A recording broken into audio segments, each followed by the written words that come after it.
साल में कुल 12 अमावस्या का आगमन होता है। सभी अमावस्याओं में माघ मास की मौनी अमावस्या का सबसे अधिक महत्व बताया गया है। मौनी अमावस्या पर जहां पितरों की पूजा अर्चना, कर्मकांड, तर्पण आदि करने से पितृ प्रसन्न होते हैं, तो वहीं इस दिन हरिद्वार में गंगा स्नान करने से दैहिक, दैविक और भौतिक सुखों की प्राप्ति होती है। मौनी अमावस्या पर हरिद्वार में गंगा स्नान के महत्व को लेकर क्या कहते हैं हरिद्वार के ज्योतिषी, सुनिए। पूरे हमारे भारतवर्ष में अनेक तीर्थ हैं। सबसे अधिक महत्व मायापुरी हरिद्वार में गंगा माँ के तट पर, हर की पौड़ी पर मौनी अमावस्या में उस पर्व पर माँ गंगा के जल में स्नान करने का बहुत ही बड़ा महत्व है।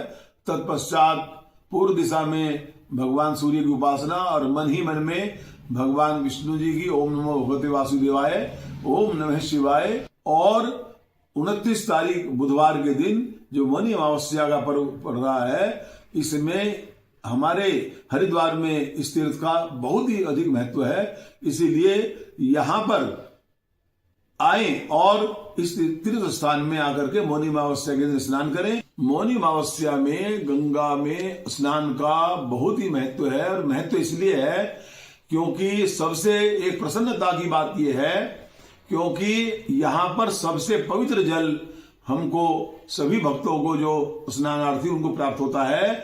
गंगा का उद्गम स्थान गंगोत्री अर्थात गोमुख से है, गोमुख और भी ऊपर है।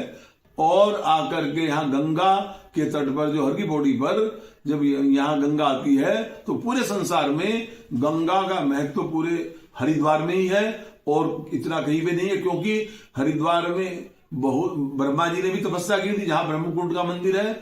यह गंगा के आगमन से पहला ही यहाँ ब्रह्मा जी का मंदिर है। यहाँ अगर हम गंगा में मौनी अमावस्या को स्नान करते हैं तो उसका बहुत ही बड़ा महत्व है, और इससे हमें पुण्य की प्राप्ति होती है, धर्म लाभ होता है, और मरने पर हमें मोक्ष की प्राप्ति होती है। मौनी अमावस्या को गंगा स्नान करने से हमारा एक तो शरीर स्वस्थ रहता है, दूसरी बात हमें गंगा स्नान के महत्व इसलिए भी होता है क्योंकि हमने स्नान तो कर लिया, अगर हमने दान नहीं किया तो दान के बिना भी स्नान का महत्व बिल्कुल निरर्थक होता है। और ये कहते हैं कि शरीर की शोभा हाथ से है और हाथ की शोभा दान से होती है।